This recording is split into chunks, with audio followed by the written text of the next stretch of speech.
होती है और हम एक बड़े अल्केमिस्ट को देखते हैं। अब अल्केमिस्ट वो होते हैं जो अपने जादू से किसी भी चीज को बना भी सकते हैं और बदल भी सकते हैं। रात के वक्त वो बड़ा अल्केमिस्ट कहीं पर जा रहा होता है कि तभी एक आदमी उसके पास आता है जो उसे उसके साथ लड़ने के लिए कहता है। जहाँ उन दोनों के बीच लड़ाई होती है जिसमें वो आदमी उस बड़े अल्केमिस्ट को मार डालता है। अगले ही सीन में हम एक स्टेशन दिखाया जाता है जहाँ हम कहानी के मेन कैरेक्टर एडवर्ड को देखते हैं, जहाँ उसके साथ उसका भाई भी होता है जो कि रोबोट का बना होता है और वो दोनों कहीं पर जा रहे होते हैं। जहाँ उनकी मुलाकात एक लड़के से होती है जो एडवर्ड से कहता है कि मैं एक राजकुमार हूँ और मैं ये सीखने आया हूँ कि इमॉर्टल कैसे बना जा सकता है। इमॉर्टल होता है कभी न मरने वाला इंसान। इसके बाद वो जानबूझकर एडवर्ड से पूछता है कि मुझे एक कीमती पत्थर की भी तलाश है, क्या तुम जानते हो कि वो पत्थर मुझे कहाँ मिल सकता है। अब कीमती पत्थर का नाम सुनकर एडवर्ड उसे कोई जवाब नहीं देता क्योंकि वो खुद भी उस पत्थर को तलाश कर रहा था ताकि वो अपने भाई को उसका जिस्म वापस दे सके, क्योंकि एक हादसे की वजह से उसका जिस्म इस दुनिया से चला गया था और एडवर्ड उस पत्थर के जरिए ही उसका जिस्म वापस ला सकता था। अभी उस राजकुमार के साथ इनकी बात चल ही रही होती है कि तभी कुछ गुंडे वहाँ पर आकर सबके साथ लड़ने लगते हैं, लेकिन उस राजकुमार के साथ ही आकर गुंडों को रोकने की कोशिश कर रहे थे, जहाँ वो एडवर्ड और उसके भाई पर भी हमला कर देते हैं, जिसके बाद ट्रेन के ऊपर जाकर उनकी काफी लड़ाई होने लगती है। तब यहाँ एडवर्ड की मदद करने के लिए एक साथी आता है जो कि एक इंसान जैसा क्रिएचर था, यानी कि वो इंसान तो नहीं था लेकिन इंसान के रूप में क्रिएचर था। तब राजकुमार का आदमी उस पर भी हमला कर देता है, जिस पर एडवर्ड उससे कहता है कि इस पर तुम्हारे हमलों का कोई भी असर नहीं होगा। वजह ये है कि इसने अपने जिस्म में बहुत से लोगों की सोल्स यानी आत्माओं को कैद किया हुआ है और ये कभी भी नहीं मर सकता। ये सुनकर राजकुमार कहता है, ओह अच्छा, यानी ये इमॉर्टल है। अंदर जाने के बाद उन्हें पता चलता है कि गुंडे ने ट्रेन की ब्रेक्स फेल कर दी है। ये जानने के बाद एडवर्ड इंजन के पास जाने लगता है, लेकिन तभी वो गुंडा आकर एडवर्ड और उसके भाई को ट्रेन से नीचे गिरा देता है। अब यहाँ एडवर्ड अपने जादू और ताकतों से ट्रेन की पटरी हवा में ऊपर उठा देता है और जब ट्रेन शहर में जाकर तबाह होने ही वाली थी कि तभी पटरियाँ ऊपर होने की वजह से उसकी स्पीड कम होने लगती है, जिसकी वजह से वो हवा में ही रुकने लगती है। ये स्टेशन पर हम कर्नल को देखते हैं, वो भी एक अल्केमिस्ट ही होते हैं और वो उन सभी गुंडों को पकड़ लेते हैं। इसके बाद एडवर्ड और उसका भाई कर्नल से मिलने जाते हैं, जहाँ कर्नल उन्हें बताते हैं कि हमारे 10 अल्केमिस्ट को किसी आदमी ने मार दिया है। हम बस उसके बारे में इतना ही जानते हैं कि उसके माथे पर एक निशान है, इसलिए हम उसे निशान वाला आदमी कहते हैं। तुम दोनों भी अल्केमिस्ट हो, इसलिए अब से तुम्हारी हिफाजत के लिए 2 सिपाही तुम्हारे साथ रहेंगे। लेकिन एडवर्ड और उसका भाई अपना पीछा छुड़ाकर भाग जाते हैं, जिसके बाद वो दोनों यहाँ से जाने लगते हैं। लेकिन तभी उनकी मुलाकात बस्ती की एक लड़की से होती है। वो लड़की एडवर्ड की वजह से गिर जाती है, इस वजह से एडवर्ड उसे खाना खिलाने के लिए ले जाता है। बस्ती की लड़की उनसे कहती है कि मैं दूसरे शहर से आई हूँ और मैं भी यहाँ पर ये सीखने आई हूँ कि इमॉर्टल कैसे बना जाए। अब ये सुनकर एडवर्ड को गुस्सा आ जाता है क्योंकि ट्रेन वाला राजकुमार भी यही चीज सीखने आया था और राजकुमार का ख्याल आते ही एडवर्ड गुस्से में उस लड़की के पीछे पड़ जाता है, लेकिन वो लड़की अपनी जान बचाने के लिए कोर्ट वाले एक आदमी के पीछे जाकर छुप जाती है। ये देखकर एडवर्ड रुक जाता है। तभी यहाँ कर्नल का वही सिपाही आता है जो एडवर्ड से कहता है कि कर्नल ने मुझे आपकी हिफाजत के लिए भेजा है। लेकिन तभी वो कोट पहना हुआ आदमी अपने मुंह से कपड़ा हटाता है और उसके माथे पर निशान देखकर हमें पता चलता है कि ये असल में वही निशान वाला आदमी है। अब उसे देखकर सिपाही उस पर हमला करने के लिए जाता है, लेकिन निशान वाला आदमी उसे एक झटके में मार देता है।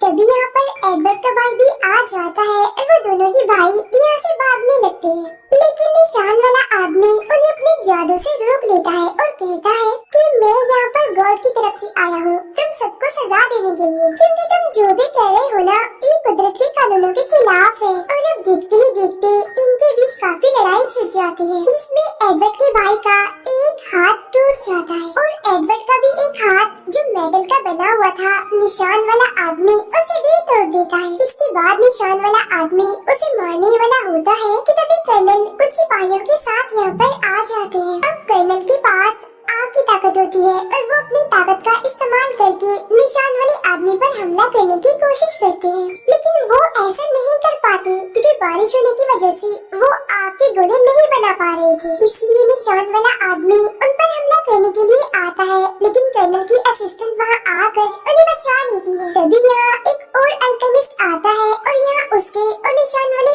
आदमी के बीच काफी लड़ाई होने लगती है। इसी बीच निशान वाले आदमी का चश्मा गिर जाता है और उसकी लाल आंखें और इतनी ब्राउन स्किन देखकर सबको पता चल जाता है कि ये दूसरे दुश्मन शहर का आदमी है। अब दुश्मन शहर के लोग अल्केमिस्ट के खिलाफ थे।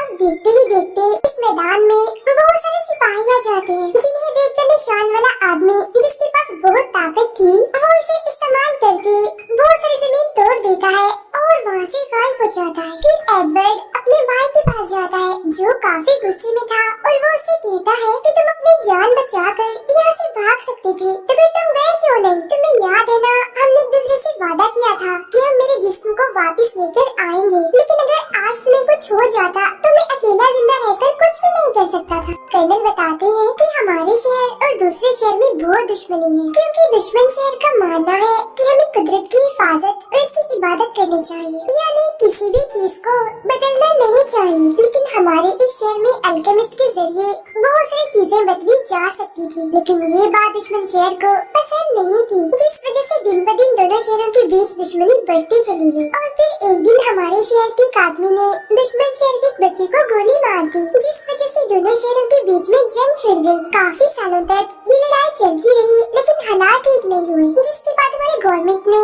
ये फैसला किया कि हम अल्केमिस्ट के जरिए दुश्मन शहर के सभी लोगों को मार देंगे। और होता भी बिल्कुल ऐसा ही है, हमारे जादू से दुश्मन शहर के सारे लोग मारे जाते हैं और अब निशान वाला आदमी भी उसी शहर से है, इसलिए वो सभी अल्केमिस्ट को मार कर बदला लेना चाहता है। अब दूसरी तरफ हम निशान वाले आदमी को एक अंडरग्राउंड जगह पर देखते हैं, जहाँ तभी एक खतरनाक इंसान जैसा क्रिएचर उसे खाने के लिए आता है। खाने ही वाला होता है कि तभी वो एक धमाका करके वहाँ से भाग जाता है। उधर एडवर्ड अपनी दोस्त जिसका नाम विन है उसके पास जाता है और इसी ने एडवर्ड का वो रोबोट जैसा हाथ बनाया था और अब यहाँ उसके कहने पर विन उसके लिए नया हाथ बनाती है। एडवर्ड अपनी माँ की कब्र पर जाता है, जहाँ उसकी मुलाकात पहली बार अपने डैड से होती है, लेकिन वो उन पर काफी गुस्सा करता है क्योंकि बचपन में वो इन्हें छोड़कर चले गए थे।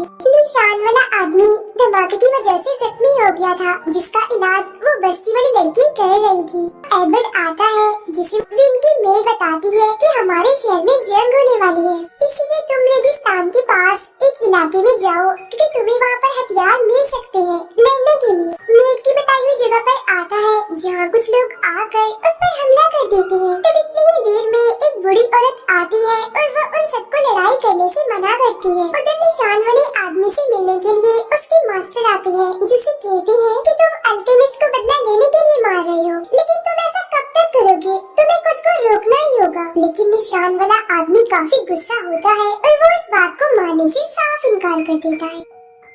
अब इसके बाद एडवर्ड और उसका भाई बस्ती में जाते हैं, जहाँ निशान वाले आदमी का इलाज हो रहा था। अब निशान वाले आदमी को देखते ही उनकी लड़ाई होने लगती है। यहाँ एडवर्ड उससे पूछता है कि तुमने मेरे दोस्त विन के माँ बाप को क्यों मारा था? लेकिन तभी यहाँ पर विन भी आ जाती है और वो ये सारी बातें सुन लेती है और अब वो गन उठाकर निशान वाले आदमी को मारने ही लगती है, लेकिन एडवर्ड उसे रोक देता है। ये देखकर निशान वाले आदमी को अपने भाई की याद आने लगती है, जिसने एक बार उसे ऐसे ही बचाया था। अब अपने भाई की याद आने पर वो किसी को कुछ नहीं कहता और वहाँ से चला जाता है। एडवर्ड और उसका भाई दोबारा से निशान वाले आदमी से लड़ने लगते हैं। तब यहाँ निशान वाले आदमी को ढूंढते हुए वो इंसान जैसा क्रिएचर भी आ जाता है, लेकिन राजकुमार आकर उसे पकड़ लेता है। अब कर्नल की असिस्टेंट आकर निशान वाले आदमी की टांग में गोली मार देती है, लेकिन लड़की आकर उसे बचा लेती है। राजकुमार कर्नल को वो इंसान जैसा क्रिएचर दिखाकर कहता है कि शायद प्रेसिडेंट भी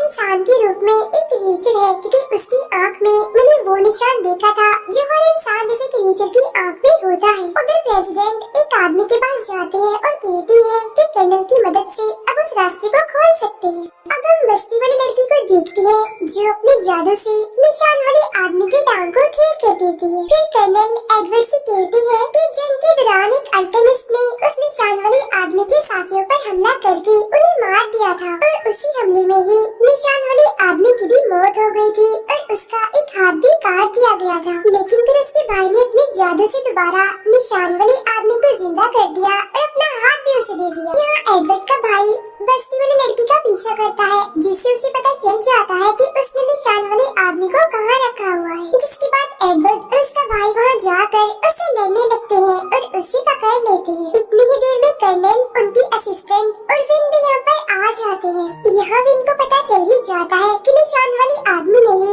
उसके माँ बाप को मारा है। वो उसके पास जाती है, जहाँ निशान वाले आदमी को लगता है कि अब वो मुझे मार डालेगी, लेकिन विन बाजू में लगी जख्म की पट्टी करती है, न कि उसे मारती है। ये देखकर निशान वाले आदमी को हैरानी होती है और उसे अपनी गलती का एहसास होता है कि मैंने विन के माँ बाप को मारकर बहुत गलत किया, इसीलिए वो उससे माफी मांगता है। लेकिन तभी यहाँ भागते हुए राजकुमार आ जाता है, क्योंकि उसके पीछे इंसान जैसा वो क्रिएचर पड़ा हुआ था। विन को मारने वाला होता है, लेकिन निशान वाला आदमी उसे बचा लेता है। तभी यहाँ कर्नल का साथी आता है और इंसान जैसे क्रिएचर से कहता है कि तुम्हें एडवर्ड और उसके भाई को नहीं मारना, वरना बहुत बुरा होगा। लेकिन अब इसका कोई भी फायदा नहीं था, क्योंकि उनके बीच लड़ाई शुरू हो गई थी। यहाँ वो इंसान जैसा क्रिएचर अपना पूरा जिस्म खोल देता है, जिस वजह से आसपास की सारी चीजें उसकी तरफ खींची चली जाती हैं। जहाँ उसके पेट में एडवर्ड, राजकुमार और कर्नल का साथी भी चला जाता है। फिर हम उसके पेट में देखते हैं, जहाँ एडवर्ड पूछता है कि हम कहाँ हैं, जिस पर कर्नल का साथी कहता है कि हम एक जादुई गुफा में हैं और आगे यहाँ से निकलने का रास्ता है। तब एडवर्ड कहता है कि नहीं, ये जादुई गुफा नहीं है, क्योंकि वो ऐसी नहीं होती, वो जगह तो अलग ही है। फिर कर्नल का साथी कहता है कि असल में यहाँ से निकलने का कोई रास्ता नहीं है, जिस वजह से हम हमेशा के लिए यहाँ पर अटक गए हैं। कर्नल का साथी अपनी असली रूप में आ जाता है, जो काफी भयानक दिख रहा था, और यहीं पर ये फिल्म खत्म हो जाती है।